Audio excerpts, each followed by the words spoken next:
Slăvit să fie Domnul! Iată, eu vin curând și răsplata mea este cu mine ca să dau fiecăruia după fapta lui. Slăvit să fie Domnul! Și atunci ne va cântări. Atunci se va împărți, aleluia, precum un zement. Atunci Dumnezeu va spune, vino sau pleacă, trăiască Domnul în vecii vecilor. În ziua aceea, slăvit să fie Hristos, Dumnezeu, care este un Dumnezeu mare, puternic, vorbim despre o binecuvântare care ne așteaptă.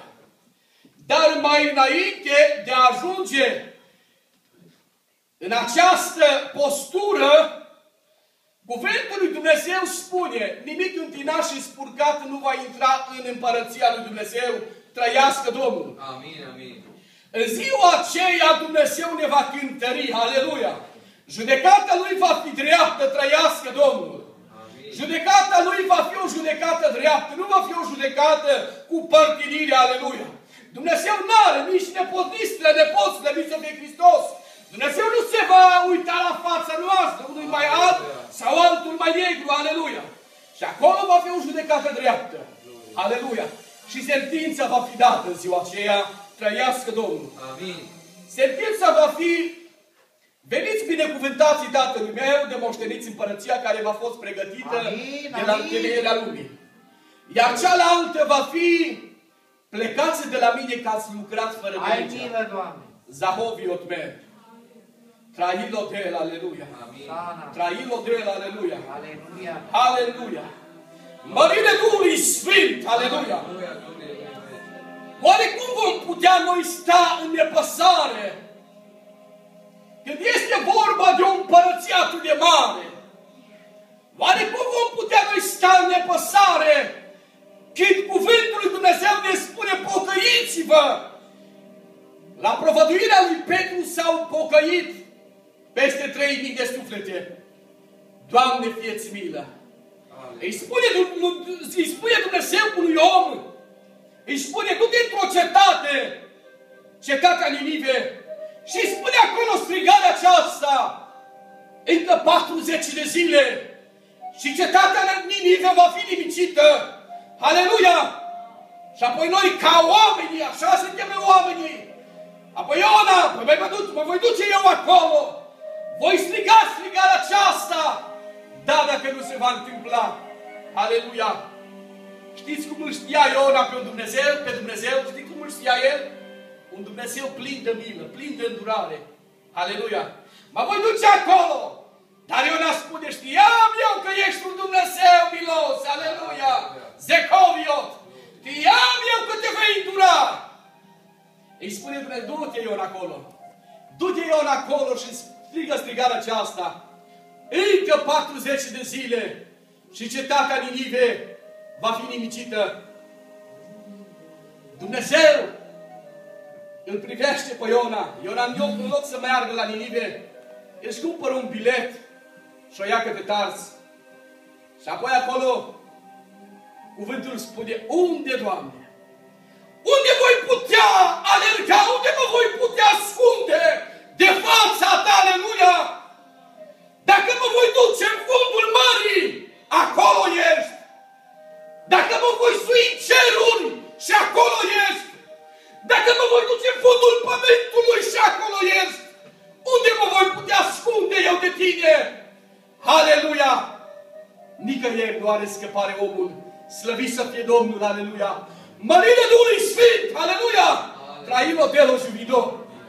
Unde ne vom putea noi ascunde de fața lui Dumnezeu? Slăvit să fie Hristos! Oare unde vei găsi tu alinare pentru sufletul tău decât la Dumnezeu? Slăvit să-i fie numele! Și apoi Domnul privește, și apoi Domnul poruncește mării. Și vine o furtună mare. Mai ca acel vas pe care era Iona să fie înghițit de valuri.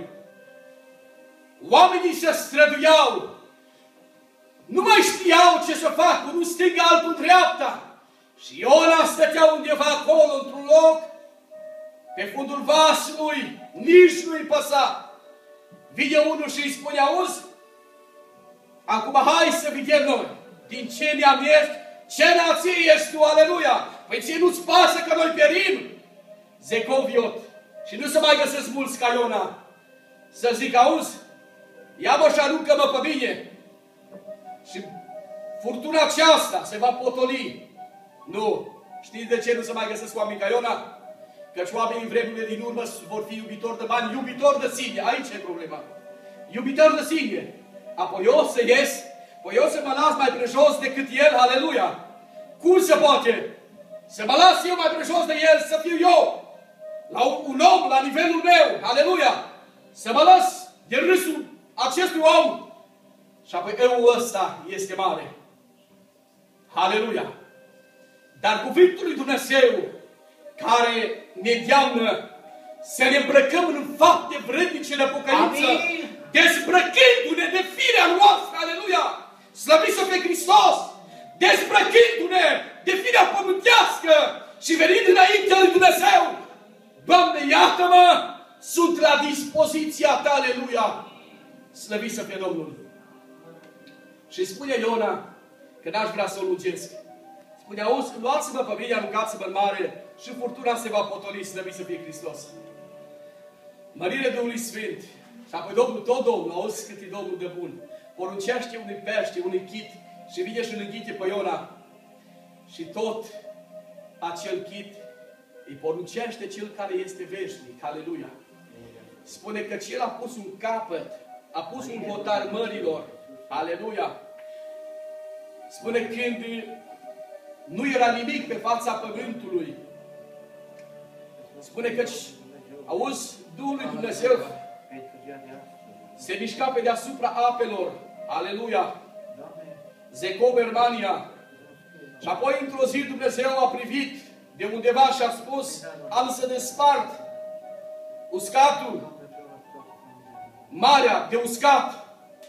A instalat el acolo bine și stelele pe bolta cerului, slăvit să fie Domnul.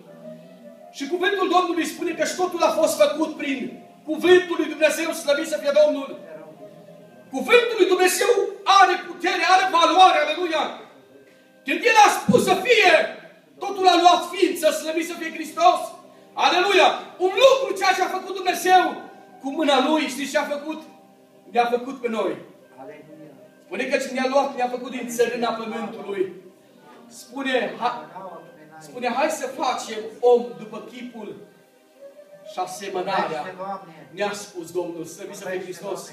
Bineînțeles, era Tatăl, Fiul și Duhul Sfânt, aleluia, mărire Duhului Sfânt. Dar cineva mai era acolo, știți cine? Înțelepciunea. Spune că înțelepciunea era mistria de lucru al lui Dumnezeu, aleluia, slăvit să fie Domnul, mărire Domnului Iisus Hristos. Și apoi Dumnezeu ne-a creat pe noi, ne-a pus undeva acolo într-un loc minunat, în grădina Edenului, aleluia, și a spus Domnul lucruri minunate. Auzi, a spus atât Eve cât și lui Adam, puteți mânca de unde voiți voi, dar de acolo, din pomul care este în mijlocul grădinii, să nu mâncați. Căci când veți mânca, veți muri negreșit, aleluia! Și apoi Domnul vrea să ne arate nouă cât face ascultarea. Slăvit să fie Domnul! Ascultarea aduce binecuvântarea, mântuirea. Iar neascultarea, în urma ei, știți ce vine? Moartea și blestemul. Slăvit să fie Domnul, aleluia! Spune că darul fără plata lui Dumnezeu este viața veșnică, dar plata păcatului este moartea.